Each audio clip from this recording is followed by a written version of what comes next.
The FBI building was located at 2111 West Roosevelt Road. It was a long slab of glass and concrete, 10 stories high and wider than it was tall. It loomed behind a neat waist-high steel fence on a perfectly level lawn that stretched out to meet the sidewalk. The sky had begun to lighten, but for the moment, the street lamps and the lights illuminating the exterior of the building continued to burn. I pulled through the main gate in the fence and stopped at a barrier. A uniformed security guard approached me as I rolled down the window. I told him my name was Blake and that I had a meeting with the special agent in charge, and he nodded as though he'd been expecting me. He touched the brim of his hat and waved me through as the barrier rose. I checked my gun in at reception in exchange for a laminated visitor's badge, passed through a metal detector, and was escorted up to the 10th floor by an unsmiling agent who responded to my pleasantries with the occasional grunt.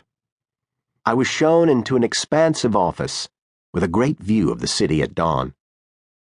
There was a big desk in front of the window.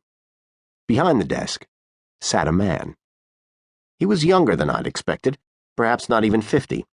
He wore a top-of-the-line Brooks Brothers suit, button-down shirt, dark tie, rimless glasses. His jet-black hair was emphatically slicked back, with no attempt made to disguise the fact it was receding.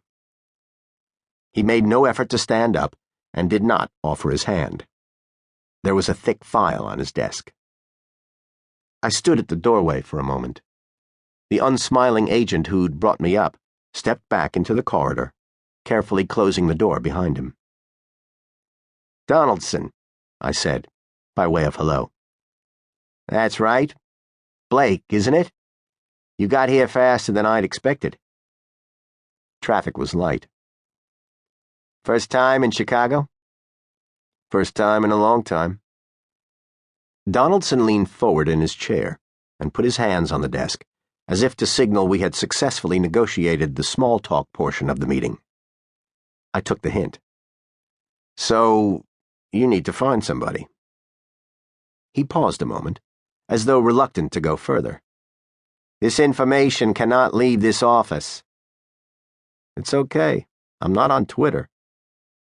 He didn't smile. "Do you know who Caleb Wardell is?" The name was familiar, even though I hadn't followed the original case particularly closely. If you attain a certain level of celebrity, your name kind of seeps into the mass consciousness. "Of course," I said. "The sniper. But he's in jail, right?" Donaldson said nothing. "I see. He escaped from a prisoner transport van this morning. It looks like there was some kind of ambush, possibly mob-related. Wardell was caught up in it and managed to get loose."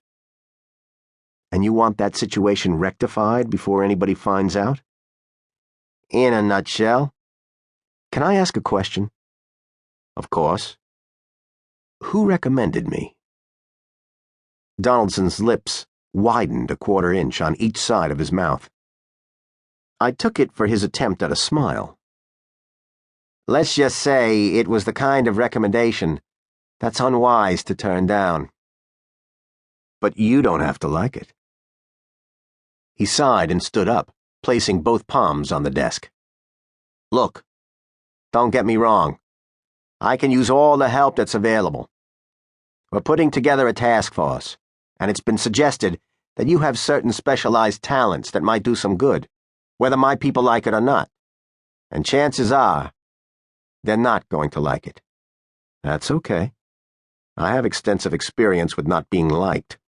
"I'm glad to hear it. I'm bringing the task force leads in for a briefing in an hour. You think you can help us?" I nodded slowly. "You're aware of my terms?"